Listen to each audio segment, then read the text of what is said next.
Ramsés, suscríbete a mi canal ahora.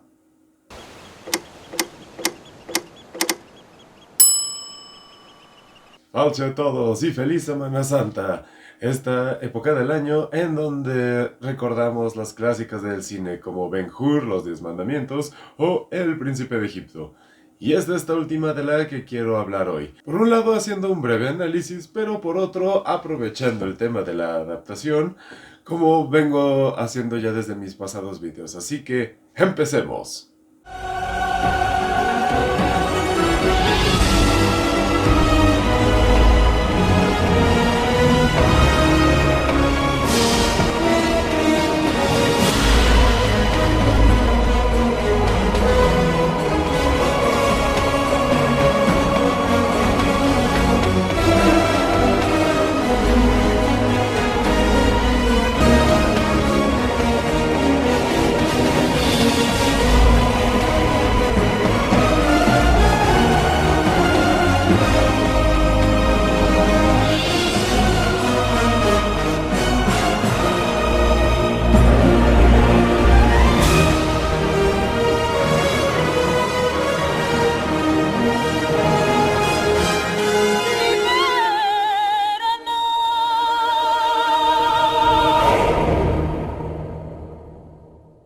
El Éxodo es posiblemente uno de los pasajes bíblicos más conocidos por todo el mundo, sin importar la religión que profeses o incluso si no profesas ninguna religión. Buena parte se ha visto reflejada precisamente por el impacto del cine, cuando en 1956 Cecil B. DeMille estrenó su obra maestra Los Diez Mandamientos, protagonizada por la leyenda Charlton Heston.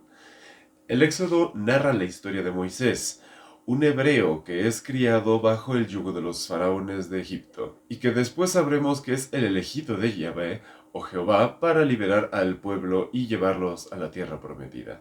Esto súper resumido. La verdad es que en cuanto a tema de adaptación, los 10 mandamientos es en realidad bastante fiel al pasaje bíblico, con algunos añadidos para darle más drama, emoción y dinamismo, porque recordemos que seguía siendo una película y además un drama de los años 50, pero luego llegó DreamWorks y en 1998, de las manos de Brenda Chapman, Steve Hinker y Simon Wells, se estrenó El Príncipe de Egipto, que a priori la idea de realizar los 10 mandamientos como un musical animado pudo sonar como una idea extraña, pero que terminó siendo un pedazo de peliculón que honestamente nunca me canso de ver. Esta película, sin exagerar, la considero una verdadera obra maestra tanto del cine animado como del cine a secas. Aquí Moisés, por cierto, contó con la voz del recién fallecido Val Kilmer. Y es que a pesar de que yo, al ser mexicano, crecí viendo esta película en español y escuchando a Moisés con la voz del fantástico Humberto Solórzano, simplemente quería aprovechar la oportunidad y el espacio para darle su merecido reconocimiento a Val Kilmer. Que en paz descanse.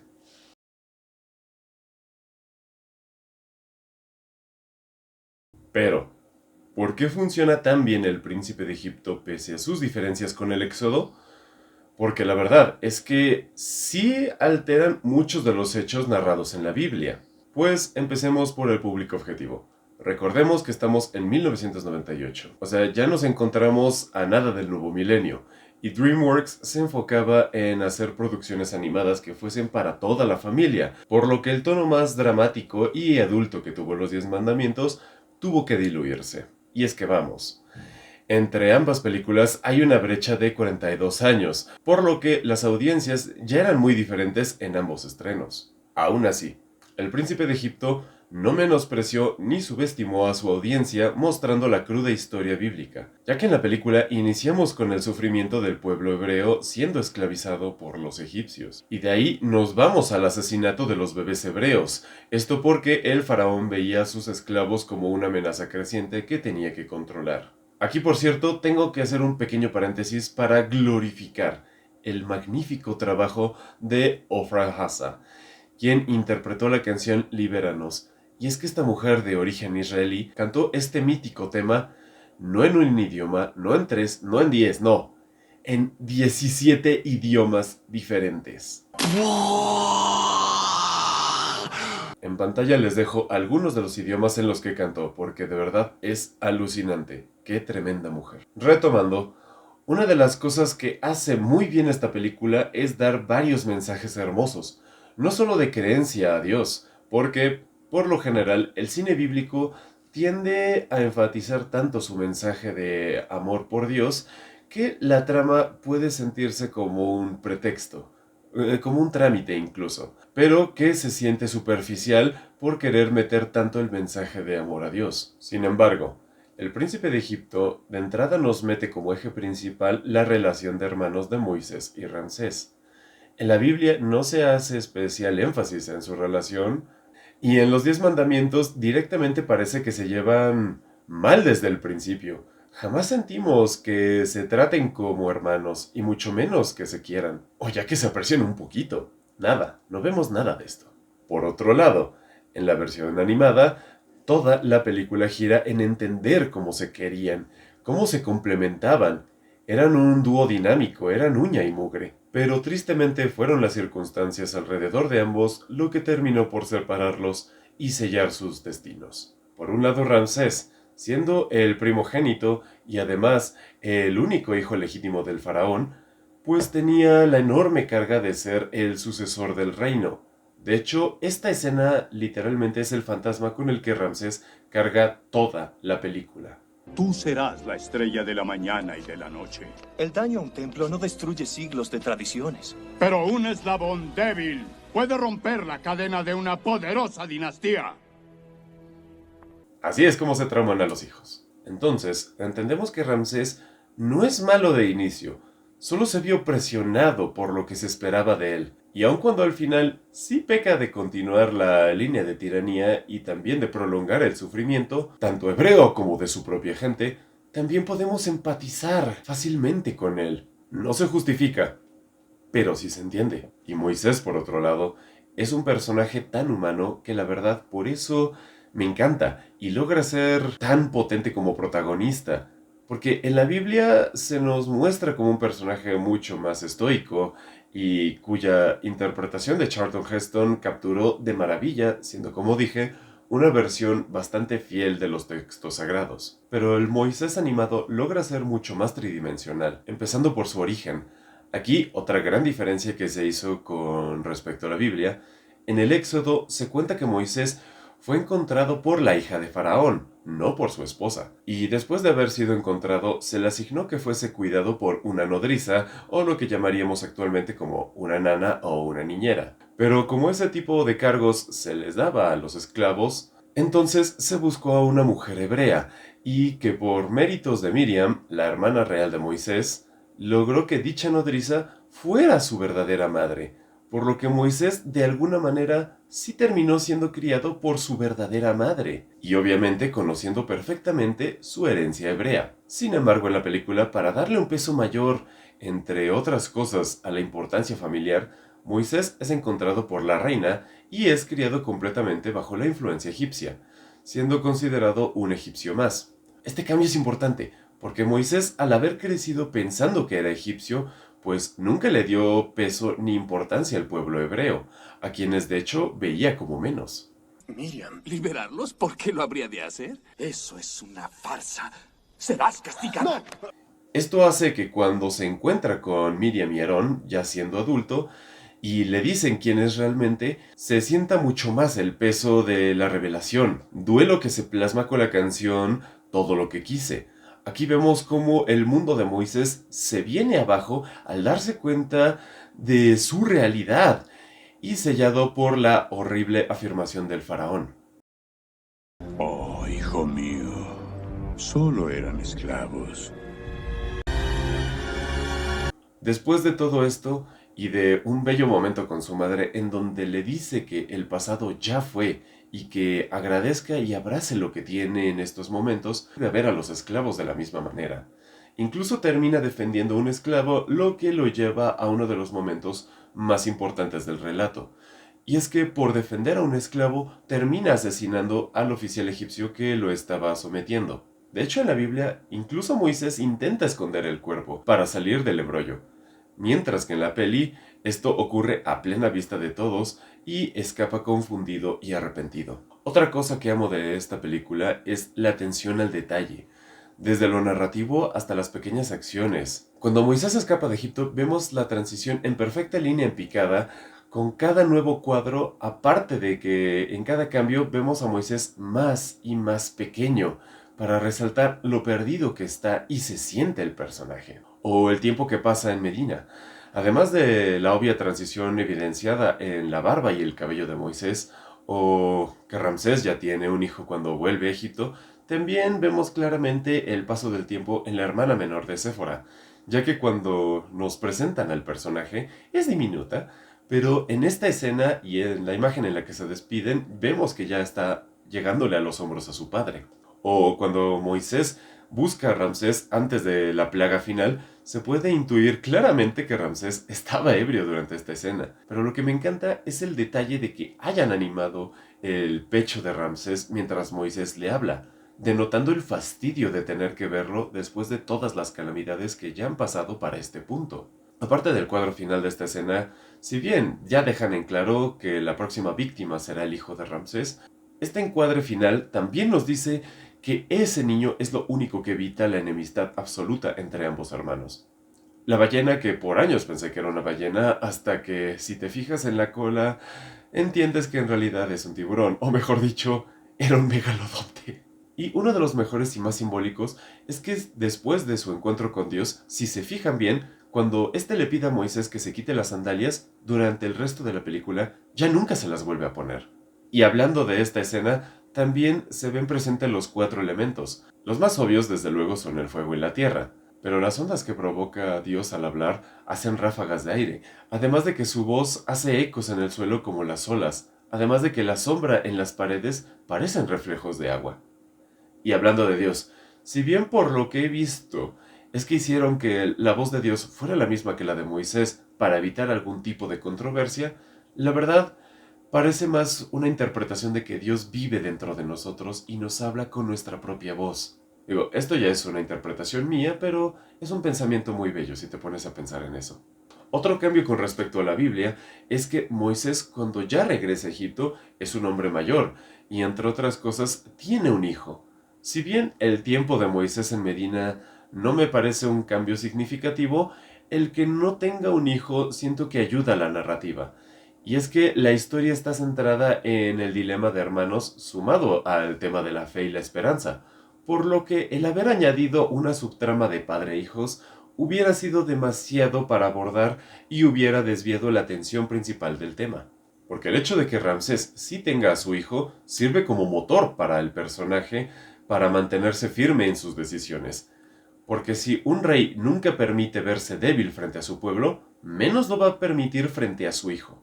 Además de que la muerte del niño es la última de las plagas que suelta Dios para que Faraón por fin desista y deje libres a los hebreos, por lo que no solo como adaptación, sino también como desarrollo de personaje era importante mantener al hijo de Ramsés en la historia. De hecho, otra cosa que habla tan bien de la humanidad de Moisés es que en el momento en que tiene el permiso de Ramsés para irse, él no celebra ni se emociona de primera, porque sabe perfectamente que esa liberación vino a través del sufrimiento y de la agonía de su hermano. Le quitó literalmente todo lo que más amaba, y por eso cuando sale del palacio lo primero que hace es romperse en llanto, porque él quería liberar a los hebreos, sí, pero no quería desquitarse con todo el pueblo egipcio, y mucho menos destruir a una de las personas que más amaba en el mundo. Por eso también como espectadores sentimos más el alivio al ver el final de la cruzada de Moisés, porque lo vimos crecer, pero también sufrir para que su misión no fuera en vano, ni tampoco un triunfo vacío. Pero el tema de los hermanos de Moisés no solo se limita a Ramsés, ya que recordemos, Moisés también tiene hermanos de sangre, Miriam y Aarón.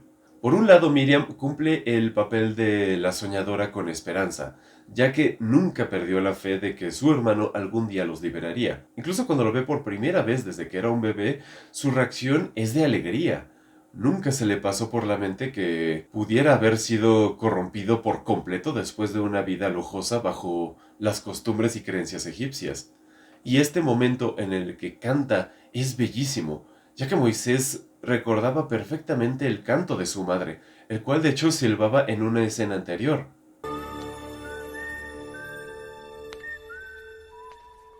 Además de que amo este encuadre en el que Moisés parece encaminarse al abismo, pero Miriam es la luz que él necesita. Y durante toda la película, ella siempre se mantiene firme en su fe. Nunca dudó de que Moisés sería el libertador de todo el pueblo. Por ello se siente como un abrazo al corazón cuando al final Moisés la abraza y le da las gracias. Te lo agradezco.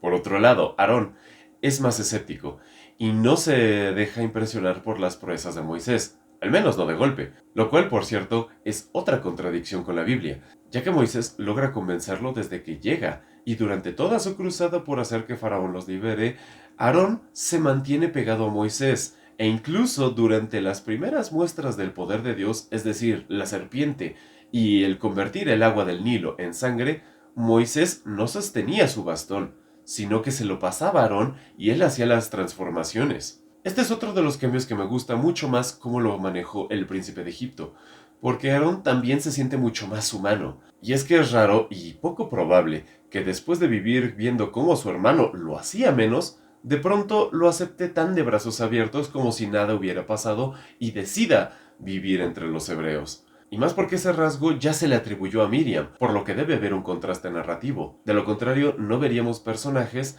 sino seguidores, a un grupo de extras que están ahí para lo que la trama pida que hagan y nada más. Por lo que el viaje de Aarón se cumple con el pasar de las plagas. Al principio incluso se desquite con Moisés, pero de poco en poco lo acepta y no es hasta el final que por fin son liberados que hace las paces con él. Pero la verdadera muestra de que no solo perdonó a Moisés, sino de que recuperó su fe, es cuando se abre el Mar Rojo, ya que en esta escena mientras que todos dudan y entran en miedo, porque normal, ver el mar abrirse así impacta demasiado, digo yo, la primera persona en dar el paso no es ni Miriam ni Séfora, o sea, su fiel hermana y esposa respectivamente, porque ellas también dudan de dar el primer paso pese a que ellas creyeron ciegamente en Moisés y en Dios.